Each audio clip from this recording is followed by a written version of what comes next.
তো প্রথমেই সবাইকে তোমাদের ওয়েলকাম আমার চ্যানেলে। আমি সাহেব, আর এই ভিডিওটা যেটা তোমাদের জন্য বানিয়েছি সেটা হচ্ছে সেটা বলতে হবে না, আমার ছেলেকে, আমার শ্রেয়ানকে দেখে বুঝতে পারছো তোমরা যেটা কোন জায়গা, আসানসোল টু দীঘা 2024।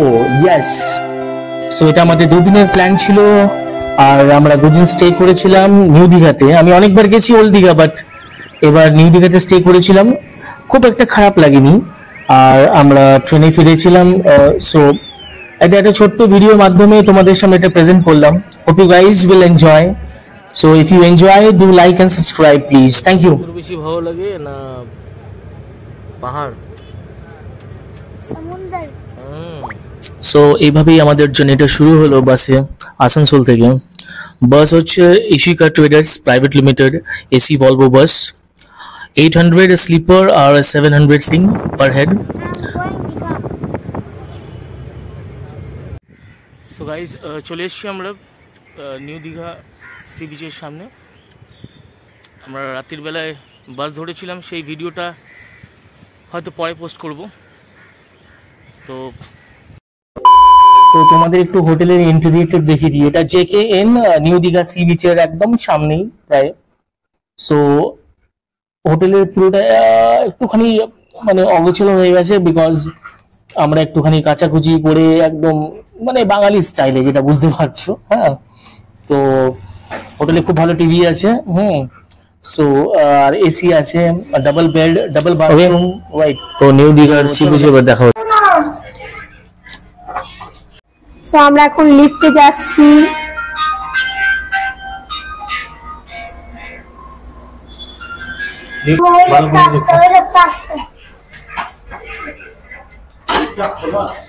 হ্যাঁ, ও তুমি উপর থেকে উঠে নিচে থেকে আমি ওই অ্যাকচুয়ালি গেটটা খোলা, আমি জানতাম না। আসবেন ভেতরে, যান।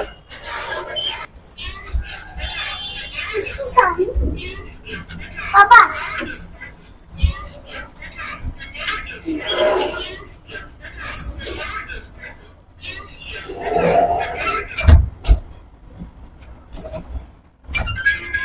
আমরা এই হোটেলে ছিলাম সেকেন্ড ফ্লোরে, তো লিফট ছিল বলে কোনো অসুবিধা হয়নি। স্পেশালি আমার মায়ের হাঁটুর ব্যথা আছে। আমি phone number each and everything এর ডেসক্রিপশন বক্সে ছেড়ে দেবো। সো গাইস, তোমাদের হেল্পের জন্য চলো, লেটস গো। গরম রে, এটা মাথায় নিয়ে নেবে। হ্যাঁ, তার মতন নয়, এই গরমে কেউ দীঘা যায় না অ্যাকচুয়ালি, বাট গরম, বর্ষা বা শীত কেউ মানে না, সবাই যেতে চায় সেই দীঘা। তো তাই জন্যই আমরাও চলে গেছিলাম, বাট এসি থেকে বেরিয়ে খুব আফসোস হচ্ছিল, মনে হচ্ছিল যেন হোটেলে রিটার্ন চলে যায়। লেকিন এই যে মজাটা, এটা কে করবে?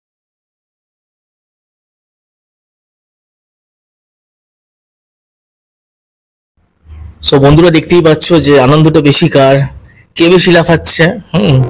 আমি তো জাস্ট ভিডিও করাতেই ব্যস্ত।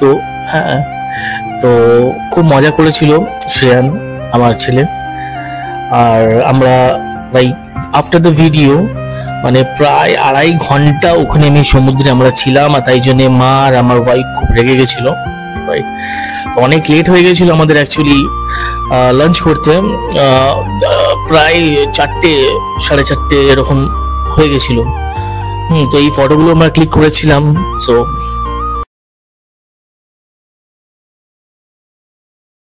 এখন আমরা সবাই এখানে হোটেলে খাওয়া দাওয়া করছি। মিনিমাম 4টে তো বেজে গেছে, ওর জন্য মানে দীঘা থেকে আসার সময় অনেক লেট হয়ে গেল। হ্যাঁ, সো আমাদের অনেক লেট হয়ে গেছে এবং প্রচণ্ড খিদে পেয়ে গেছে। ওই জন্য আমরা এবার খাওয়া স্টার্ট করবো। আপনারা দেখতেই পাচ্ছেন যে কি আছে এখানে, ভেজ থালির আইটেমগুলো আছে এবং মাছ নেওয়া হয়েছে, চিকেন কারি আছে এবং মাটন কারি আছে। সো আমাদের এখন খুবই খিদে পেয়ে গেছে। শ্রেয়ান, খাচ্ছ? মোবাইল খেও না, খাবারটা খাও। সো এখন বাজছে 9:20। আমাদের তো ঘুমিয়ে গেছি আমরা খাওয়া দাওয়া করে, এবং এখন একটু লেট হচ্ছে যেতে। সো যাই একটু মার্কেটে। সো আমরা এখন ফুচকার দোকানে দাঁড়িয়েছি এবং আমরা এখন সবাই মিলে ফুচকা খাবো। খাবি? এখন আলু মাখা হচ্ছে না? শ্রেয়ান কটা খাবে বলে দাও? 5টা। 5টা? শুধুমাত্র 5টা? মা কটা খাবে? আমি কটা খাবে? সো গাইস, ফুচকা খেয়ে আমরা ডাইরেক্ট চলে গেলাম নিউ দীঘা সি বিচের সামনে, একদম নাইট ভিউটাকে এনজয় করতে। অসাধারণ লাগছে, ভালো। হ্যাঁ,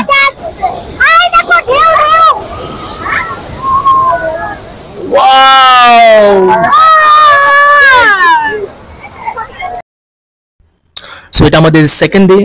আমরা সকাল সকাল লুচি তরকারি খেয়ে চলে এলাম আমরা উদয়পুর। সে দারুণ জায়গা, আর এটা সত্যি ঠিকই বলা হয় যে এটা ওয়েস্ট বেঙ্গলের গোয়া। আর এখানে সব রকম জিনিসই পাওয়া যায়। আমরা কাঁকড়া, পমপ্লেট মাছ, এগুলো সব কষা করে খেলাম। আর সব রকমই পাওয়া যায়, মানে বুঝতেই পারছো সব রকম, মানে কি কি না।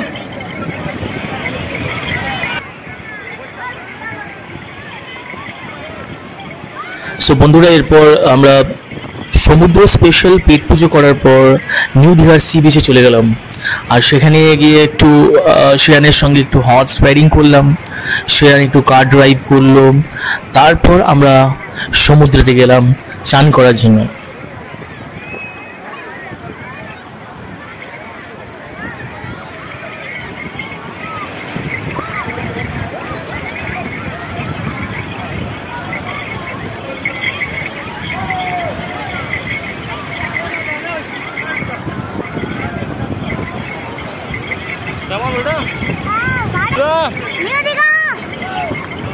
Horse riding.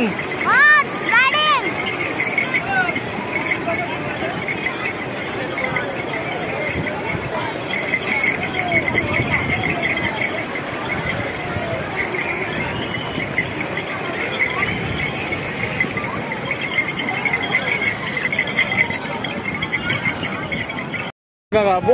আমি বাচ্চা। হ্যাঁ, সো তোমরা বন্ধুরা শুনতে পেলে নিশ্চয়ই যে আমি যে ইলেকট্রিক কারের যে দাদাটা আছে, তো আমি তাকে বলছি যে দাদা আমিও বসবো এখানে, আমিও বাচ্চা।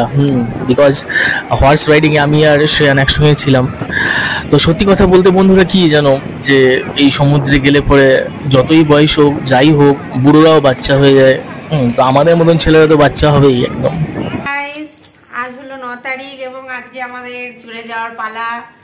সো এখন আমাদের সব লাগেজ টাগেজ রেডি হয়ে গেছে এবং আমাদের একটু পরে আমরা বেরোবো। আমাদের 11টায় ট্রেন। সো এবার বাড়ি ফিরতে হবে। প্রচণ্ড মন খারাপ লাগছে, কিন্তু কিছু তো করার নেই, বাড়িতে যেতেই হবে। সো আনন্দ তো আসে, আবার নেক্সট টাইম নিশ্চয়ই হবে। ওই দুদিনের স্মৃতিটাকে মেমোরিজে নিয়ে আমরা চললাম বাড়ি। আর যাওয়ার সময় সমুদ্রকে আমরা সবাই মিলে বললাম আবার হবে দেখা তোমার সঙ্গে। A few minutes later. So দীঘাকে বাইক করে আমরা চলে এলাম দীঘা স্টেশনে। ব্রেকফাস্ট করে নিয়েছিলাম ব্রেড টোস্ট আর লুচি তরকারি আবার সেই। বাট ভোরবেলা 5টার সময় আমাদের ট্রেন ছিল, বাট ছাড়লো আমাদের সকালবেলা 11টার সময়। আর প্রবলেমটা ছিল যে এসি পাইনি টিকিট। তো আর এই মে জুন মাসে friends please don't travel without AC. খুব গরম, প্রচণ্ড কষ্ট হয়েছিল, স্পেশালি শ্রেয়ানের। সো এভাবেই গাইজ শ্রেয়ানের সঙ্গে খেলতে খেলতে একটু টুকটাক কিছু খেয়েও ছিলাম। আর রেস্ট তো হচ্ছিল না, বিকজ অফ মানে খুব গরম ছিল। কোনোভাবে পৌঁছলাম, অনেক ট্রেন লেট ছিল, 9:30টার সময় আমরা বাড়িতে ঢুকলাম। Anyways, till the next time, stay tune. আবার একটা নতুন ভিডিও নিয়ে তোমাদের সঙ্গে দেখা হচ্ছে। হাস্তা লা ভিস্তা, টেক কেয়ার।